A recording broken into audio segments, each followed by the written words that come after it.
The more you chase what runs away from you, the more you lose yourself in the process. They say love is simple. If you're kind, consistent, and genuine, people will choose you. But here's the painful truth, my friends. They don't always want the ones who care the most. Instead, they chase those who don't care at all. Sometimes the more value you give, the less they see it. Imagine this: you're in the middle of a desert, walking for hours. You're tired, thirsty, and sunburnt. Suddenly, you see a bottle of water lying in the sand, half drunk and warm from the heat. You walk right past it, but then, far off in the distance, you spot a tall, shiny glass of cold water sitting on a table, guarded by someone just out of reach. Your mind becomes obsessed with getting that one, not because it's better, but because you can't have it. That right there is how human attraction works. Not always logical, not always fair, but very real. People, whether they realize it or not, are drawn to what feels just out of reach. They want what seems rare, what seems unbothered, what doesn't need them to survive. The moment someone shows too much interest too soon, the illusion breaks, the mystery fades, and the value drops. Now, don't get it twisted. This isn't about playing games or being toxic. This is about understanding the psychology and philosophy behind why so many people fall for those who don't value them and ignore the ones who do. As the Stoics would say, if it is not yours by nature, it was never meant to stay. Let that sink in. You could give them loyalty, love, time, and attention, and they'll still choose the one who barely looks their way. Why? Because, somewhere deep in their minds, they've confused emotional chaos with connection. They mistake rejection for value. They feel more for the one who doesn't text back than for the one who sends good morning messages consistently. It's not love they're chasing, it's validation. It's not you they want, it's the feeling of being chosen by someone who clearly doesn't need them. But here's what they don't realize. The one who is calm, the one who is grounded, the one who values peace over performance, that's the one who wins in the end. So if you've ever found yourself feeling like the backup plan, like you're always the one who cares more, or like you have to dim your light just to keep someone interested, this is your wake-up call. You're not too nice. You're just giving your energy to people addicted to inconsistency. You're not boring. You're just emotionally stable, and they're not used to it. Let me say this to you loud and clear. You don't need to chase. You don't need to beg. You don't need to prove your worth to anyone who only sees your value once you stop showing up. Because the moment you stop overgiving, the moment you reclaim your time, your peace, and your power, is the moment they start noticing. But by then, you won't care, because you'll have built a life that doesn't revolve around being chosen. It revolves around being whole. So stay with me, my friends. Let's break some illusions, drop some hard truths, and rebuild the way you see yourself and your worth. Type this in the comments right now. I am already enough. If this resonates with you, smash that like button, hit subscribe, and stay locked in. We're just getting started. 1. The scarcity trap. Why rejection feels like a reward? We often mistake what is rare for what is right. Let's be real, my friends. There's something twisted about the way the human mind works, especially regarding love, attraction, and attention. We've been taught to believe that the harder something is to get, the more valuable it must be. But is that really true, or just another lie dressed up as wisdom? Let's say you walk into a store. There are two jackets on display. One is expensive, locked behind glass, and there's only one left. The other is in a big discount bin with stacks of it easy to grab. Now, without even touching them, your brain already assumes the one behind glass is worth more. You haven't even checked the quality or worn it, but you feel it's more valuable just because it's harder to get. Now take that same mindset and apply it to people. That person who barely texts back, who gives you breadcrumbs of attention, who's hot and cold, always busy, always distant, always on their own terms, somewhere in your mind, you begin to believe they're worth more. Not because they've shown you more, but because they've given you less. That's the scarcity trap. It's a trick your mind plays on you, and it's deadly. Because suddenly, love stops being about connection and starts becoming a competition. You stop asking, do they add peace to my life? And start asking, why don't they want me back? Here's the dangerous part. You start chasing rejection like it's a reward. You romanticize pain. You think that if you finally win them over, it'll mean you're enough. But let me ask you this. Enough for whom? Someone who only values you when you walk away. Someone who keeps you guessing as if love is a puzzle you're too dumb to solve. That's not love. That's your trauma talking. That's your fear of not being chosen playing dress up and calling itself desire. You see, folks, we often crave the one thing we believe we can't have because we think, if I can get them to love me, maybe I can finally love myself. But you know what Stoicism teaches us? What stands in the way becomes the way. You don't grow by chasing people who ignore you. You grow by standing still in your worth, even when it scares the hell out of you. And I know it's not easy because deep down, you're afraid that if you stop chasing, you'll lose them forever. You fear that if you walk away, they won't come after you. You fear that your silence will be met with more silence. And that's the part that hurts the most, doesn't it? But here's the truth. If someone's interest in you depends on your effort, it was never love. It was survival. You were trying to prove something to them, to yourself, to the world. But now, it's time to stop proving and start choosing. Choosing yourself. Choosing peace, choosing to break the pattern before it breaks you. Because chasing someone who doesn't value you is like trying to hold water in your hands. The tighter you grip, the faster it slips away. So stop. Stand tall. You're not less worthy because they couldn't see you. You're not less lovable because they didn't choose you. You are not a clearance item. You are the limited edition that doesn't go on sale, not because you're perfect, but because you're rare. Write this in the comments right now.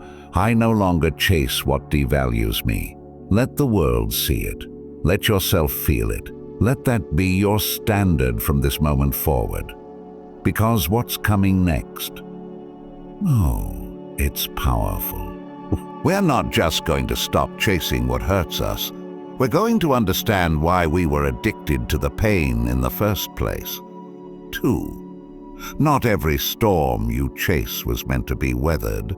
Some were warnings, not invitations. Let's go a little deeper, my friend. Ever wonder why you keep going back to the people who confuse you? The ones who make you feel amazing one moment, then invisible the next.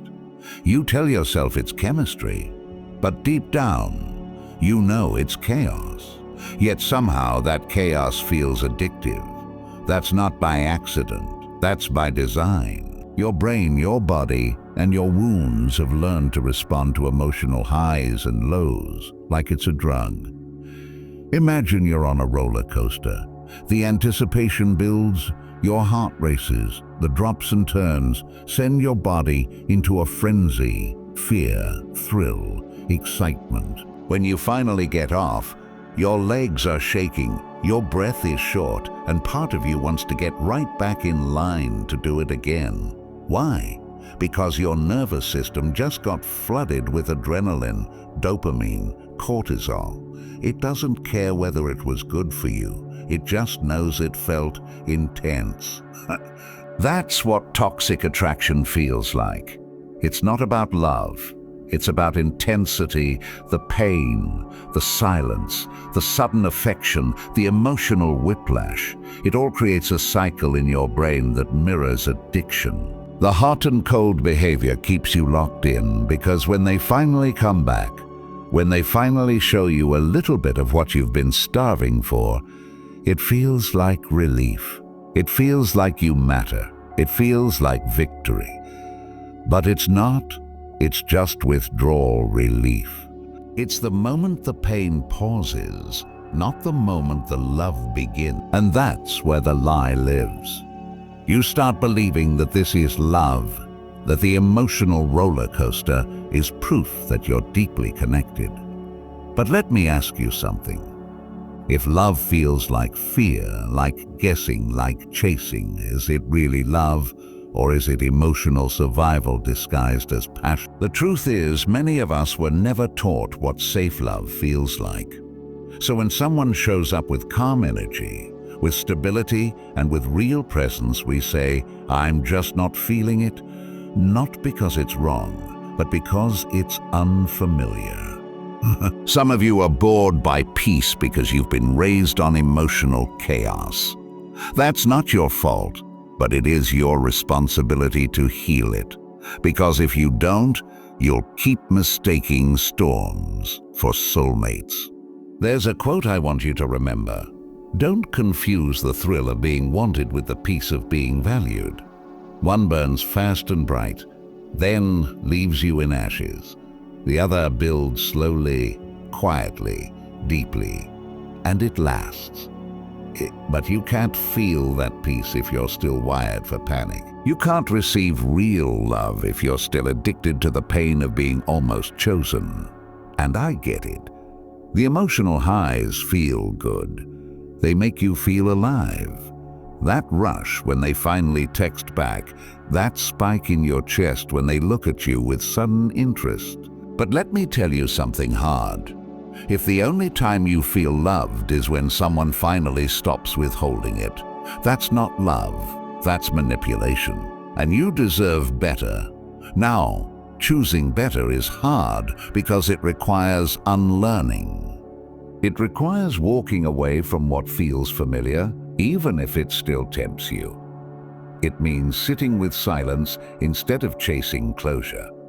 It means breaking your own pattern instead of trying to fix someone who benefits from your chaos. But here's the Stoic truth. Freedom is found not in what you can control, but in what no longer controls you. The moment you stop letting emotional highs and lows dictate your worth, you begin to reclaim your peace. You begin to see love differently. You begin to choose yourself, even when it's lonely, because peace might not give you butterflies, but it will never give you anxiety. So the next time you feel that familiar pull towards someone who gives you just enough to stay, but never enough to feel safe, pause. Ask yourself, am I chasing love or am I chasing the feeling of being enough? Because you already are. Write this in the comments right now. I choose peace over panic. Let it be a declaration to yourself, to the world. Let people know you're done chasing the chaos that once fooled you into thinking it was love. 3. The ego doesn't want love. It wants victory even if it means losing yourself to get it. You think you're chasing love, don't you? But my friends, the deeper truth is this. Half the time, it's not love you're after, it's the win. The feeling of being chosen by someone who keeps pushing you away. That little hit of validation when they finally look your way, reply to your message, or give you a crumb of attention. That's not romance. That's your ego begging to be fed. Let me paint a picture. Imagine you're playing a rigged carnival game, and you throw the ball again and again, and it always bounces off, just missing the prize. The game is loud, frustrating, and designed to keep you trying. The more you lose, the more you want to win, not because you need the prize, but because you hate the feeling of failure. Your pride is on the line now. You want to beat the game, not because the prize is valuable, but because losing is unacceptable. That's what happens when you chase someone who doesn't really want you. It stops being about connection and starts being about correction. Haha. You want to fix the story in your head. You want to win them over so you can finally feel like you're good enough. You don't want them. You want their approval. You want to rewrite the ending. You want the final chapter to say, they changed. They chose me, I won. But you didn't win. You just delayed the truth. Here's the truth. Someone who couldn't see your value the first time probably never saw it at all. They were just a mirror reflecting back the doubts you already had about yourself. You thought if they finally loved you, you'd feel whole. But let's be honest, did you ever feel whole around them? Or were you constantly performing, adjusting and shrinking yourself to earn their scraps of affection? What's wild is that even when you know it's toxic, even when your gut is screaming, this isn't right, you stay. Why? Because your ego whispers, don't walk away yet. What if they come around? What if you're just one more text, one more effort, one more sacrifice away from finally being enough? But listen to me. That voice isn't your intuition. It's your insecurity pretending to be hope. The ego doesn't care how much it costs you, your peace, your dignity, your time. It just wants to win. It wants to be picked. And when you're stuck in that cycle, every rejection feels like a challenge, not a red flag. You turn their coldness into a puzzle to solve. You tell yourself, if I just show them how good I am, if I'm more patient, more giving, more perfect, maybe they'll see me. But you were never supposed to convince someone of your worth. Love is not a courtroom, and you're not on trial. Stop pleading for a verdict that should have been obvious from day one.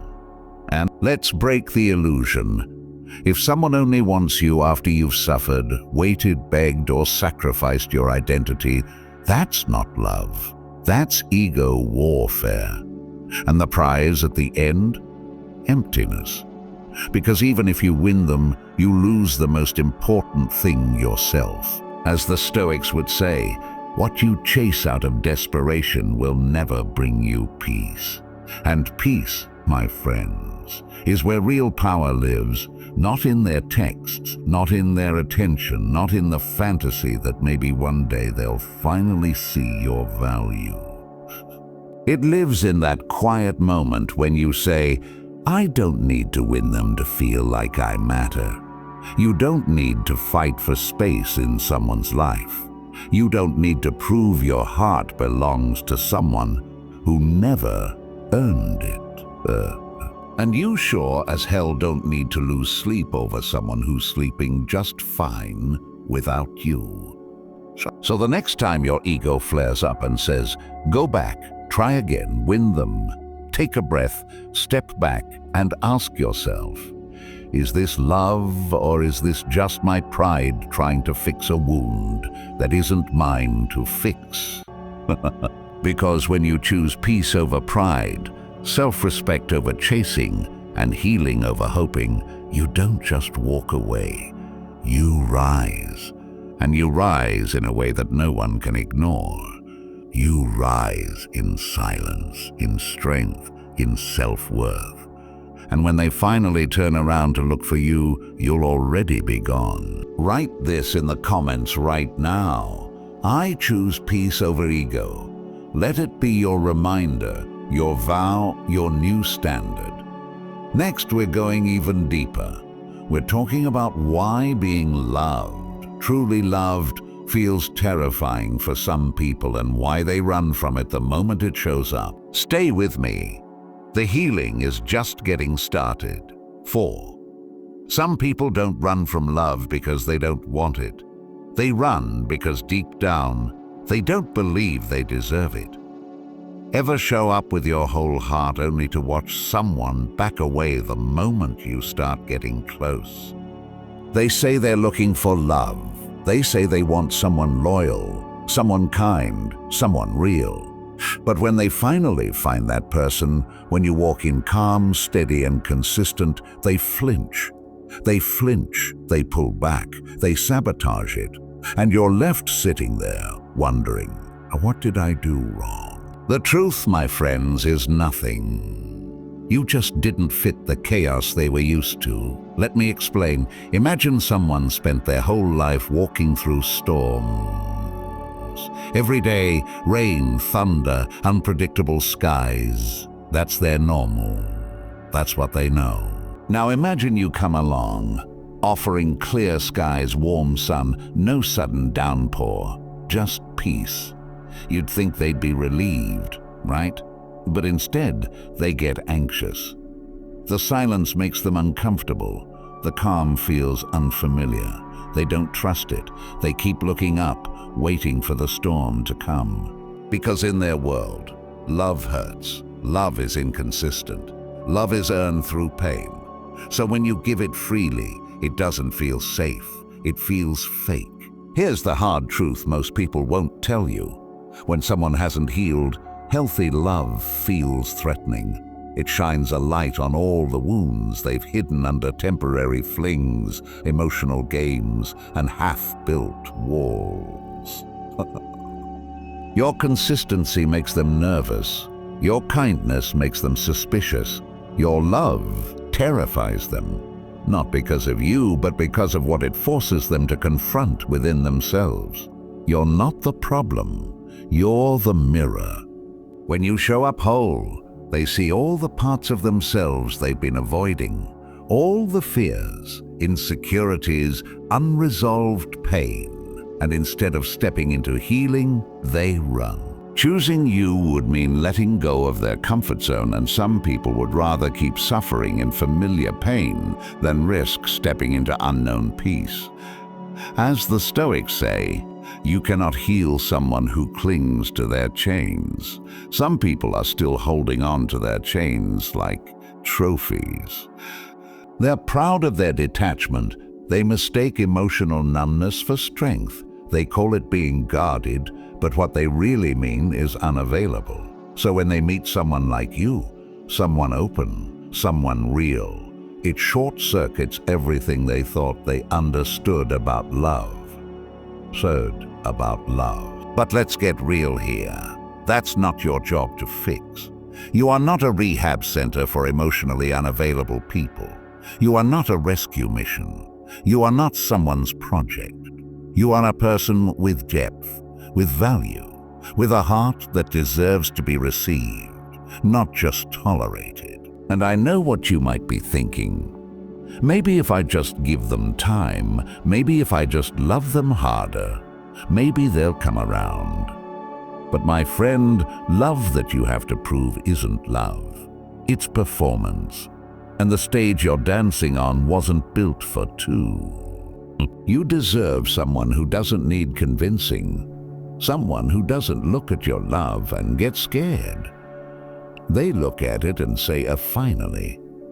So why is it so hard to let go of someone who runs from love?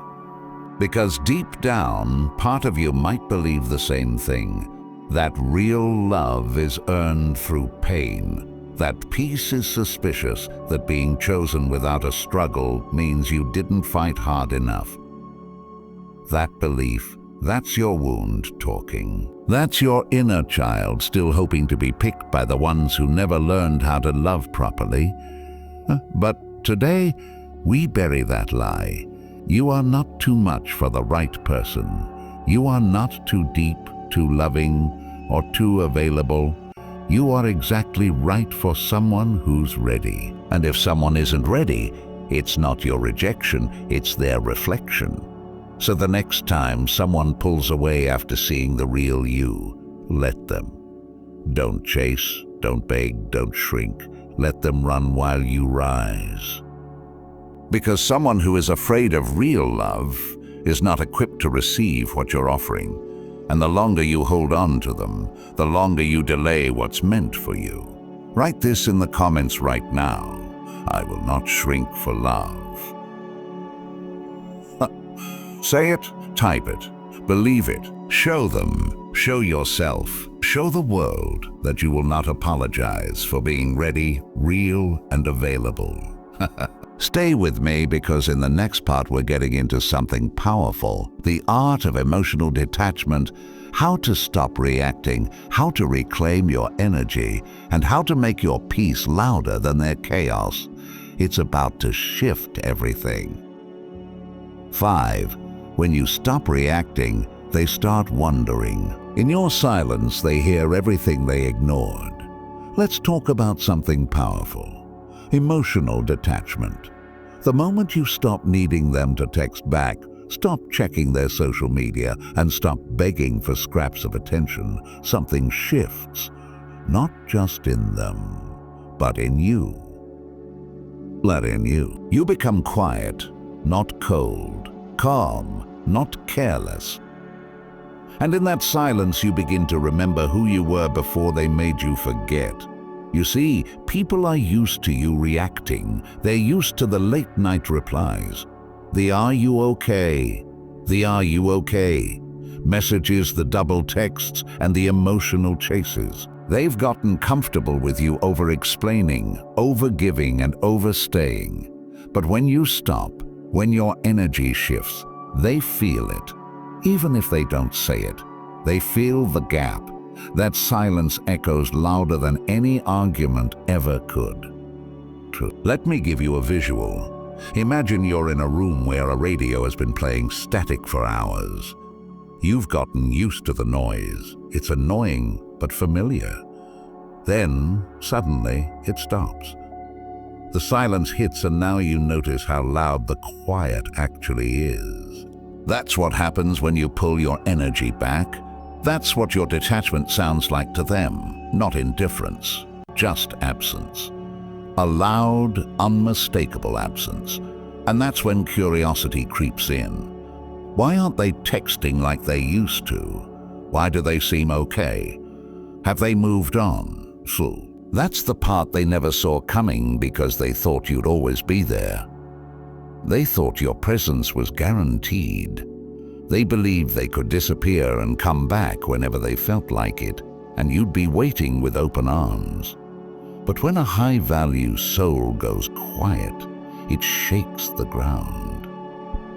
It forces them to sit with the very feelings they tried to make you carry. Now the silence belongs to them. But let me be clear, emotional detachment isn't a trick. It's not about pretending. It's not about playing mind games. It's not cold-heartedness. It's discipline. It's the art of protecting your peace without asking for permission. It's about recognizing that you don't have to attend every emotional circus just because someone sent you a front-row ticket. As the Stoics say, he who angers you controls you. And my friends, the same applies to attention. Applies to attention. She who makes you chase, he who keeps you guessing, they who withhold just enough to keep you emotionally starving. They control you as long as you react. But when you detach, you take your power back. You stop trying to decode mixed signals. You stop assigning meaning to silence. You stop waiting and you start living. Now this doesn't mean becoming a stone. You still feel, you still care, but you don't bleed for people who only ever scratched the surface of who you are. You don't give all your energy to people who treat your heart like a backup plan. Sure, detaching is hard, especially when you've built a habit around emotional availability. You'll want to check in. You'll want to explain yourself. You'll want to make sure they know you still care. But you don't owe that. Not when your silence is rooted in self-respect, not when your peace cost you so many sleepless nights to earn. The beauty of detachment is that it's quiet but strong. It doesn't scream, "A look at me." It simply says, "I'll be over here building," while they're still trying to figure out what they feel. You're already creating something new. Peace, purpose, power. You no longer react to their distance. You no longer beg for clarity. You let your absence speak where your words no longer hold value. Because when you stop chasing, they're forced to feel the space you used to fill. So let them wonder. Let them feel what they made you feel. And while they're lost in thought, you'll be finding yourself again. Write this in the comments right now. I protect my peace. Say it, mean it. Let it be your quiet revolution. Next, we're unlocking one of the most surprising truths about attraction. How the ones who don't seem to care end up pulling others in the hardest. Once you see why, you'll never look at attention and value the same way again. Stay close. It only gets deeper from here. 6. Sometimes, the ones who seem to care the least are the ones who are remembered the most. It's a strange thing, isn't it? How the people who barely try, who don't call, who don't chase, somehow live rent-free in the minds of the ones they've pushed away, while the ones who showed up, who cared, who stayed, are forgotten like background noise. It doesn't seem fair. It doesn't seem fair. It doesn't seem logical, but it's real. And it has everything to do with how we're wired. You see, we live in a world that worships mystery, scarcity, and distance. We assume that if something is hard to get, it must be worth more. So when someone pulls back, when they don't give us what we want, our minds start racing. Why aren't they interested? What are they doing? Are they talking to someone else? That curiosity becomes obsession, and obsession feels like attraction. Now picture this. You walk into a room and see 2 books on a shelf. One has notes scribbled all over the cover. It's been opened 100 times, pages worn, spine cracked, everything already revealed. The other is sealed, no title, no cover, just sitting there untouched. Which one do you reach for first? Most people will pick the one that makes them wonder, because curiosity is a drug, and the mind hates an open loop. That's what happens when someone doesn't chase you. Their lack of effort creates a space your mind desperately wants to fill. Their silence makes noise in your head, and the more unpredictable they are, the more your brain tries to solve them, as if love were a riddle, as if being chosen by someone cold would suddenly prove your worth. But here's the lie. We confuse someone's emotional unavailability with value. We think that if they're distant, it must be because they're powerful, desired, high status. We give them a story they didn't earn. Meanwhile, the ones who are consistent, kind, and available get overlooked, not because they're boring, but because there's no mystery to chase. And that, my friends, is the paradox. The less someone seems to care, the more power they appear to have. It's not because they're better, it's because we've been conditioned to associate distance with dominance. We chase what ignores us because we think their lack of effort means they're valuable, when really, it might just mean they're emotionally unavailable or emotionally lazy. The Stoics understood this.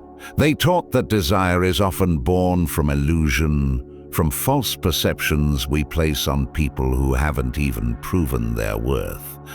They warned, don't place value where there is no virtue. Just because someone doesn't chase you doesn't mean they're better. It just means they're not chasing. That's it.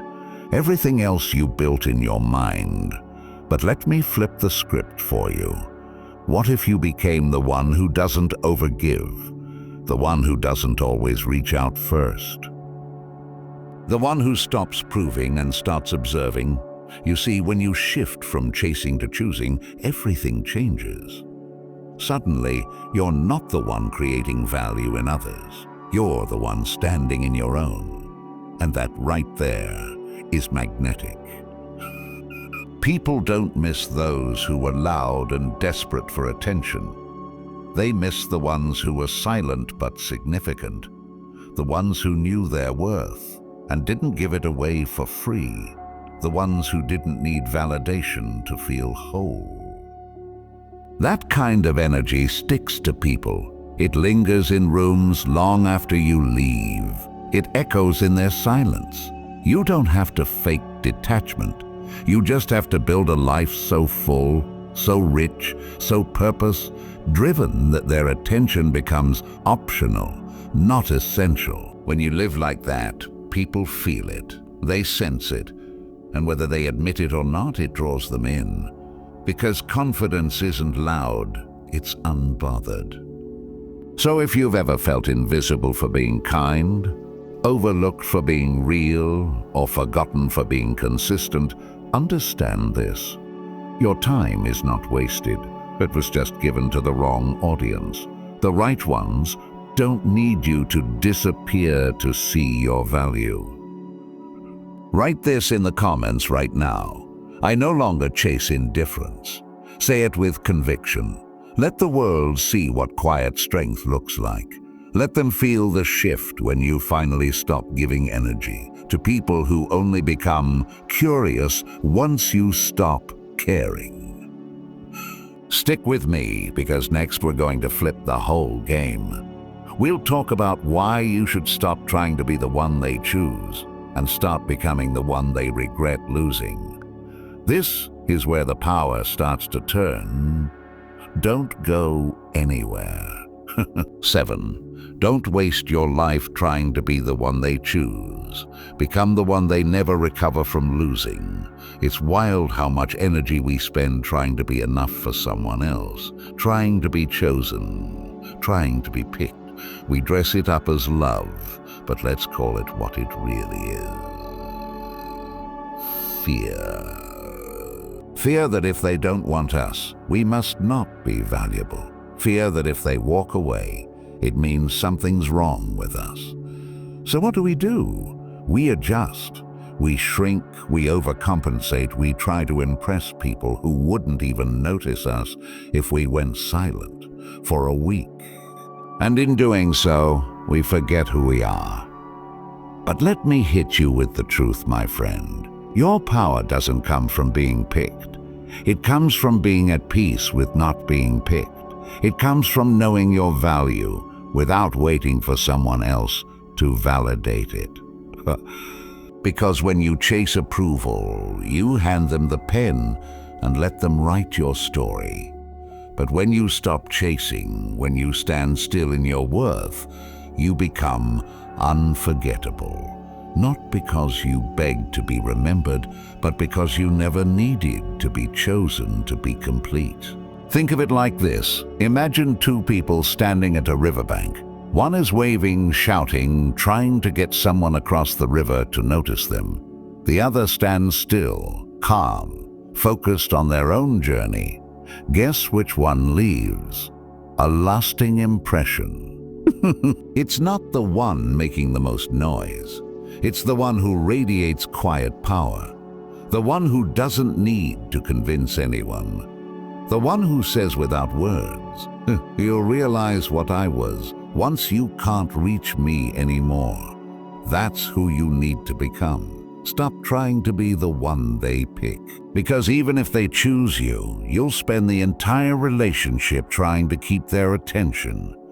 That's not love. That's survival. And you weren't born to survive love. You were born to thrive in it. You were born to be loved deeply, not conditionally, Not when it's convenient, not when it's easy, but fully and consistently. But here's the truth. They won't see it until it's gone. Most people don't. They won't notice how deeply you cared until they feel the absence of your effort. They won't realize how much you brought to their life until they sit in silence and hear the echo of your presence. That's human nature, to overlook what's consistent, to chase what walks away, to desire what no longer desires them. And that's why your job is not to force yourself into anyone's life. Your job is to build one so fulfilling that those who left feel it when they're no longer welcome in it. You don't have to become cold. You just have to stop warming up people who were never planning to stay. As the Stoics say, you are not responsible for the perception others have of your worth. You are only responsible for how you carry it. And when you carry it with pride, with peace, with quiet confidence, you become the type of person people regret walking away from. You become the lesson. And let's be honest, some people need to lose you to understand what they had. Some people can't learn through conversation. They only learn through consequences. So let your absence be the teacher. Let your silence be the reminder. And let your growth be the proof that you never needed to be chosen. You just needed to stop offering yourself to people who didn't deserve the offer in the first place. Because the truth is, they may never say it. They may never admit it. But they'll feel it in the way they scroll back to your messages, in the way they search for pieces of you in people who will never measure up, in the way they'll remember your voice, your presence, your energy long after you've stopped checking for theirs. In conclusion, my friend, the moment you stop chasing and start choosing yourself, everything changes. You become the lesson, not the option. So protect your peace, know your worth, and walk in quiet confidence. If this spoke to you, like the video, subscribe, and share it with someone who needs this truth.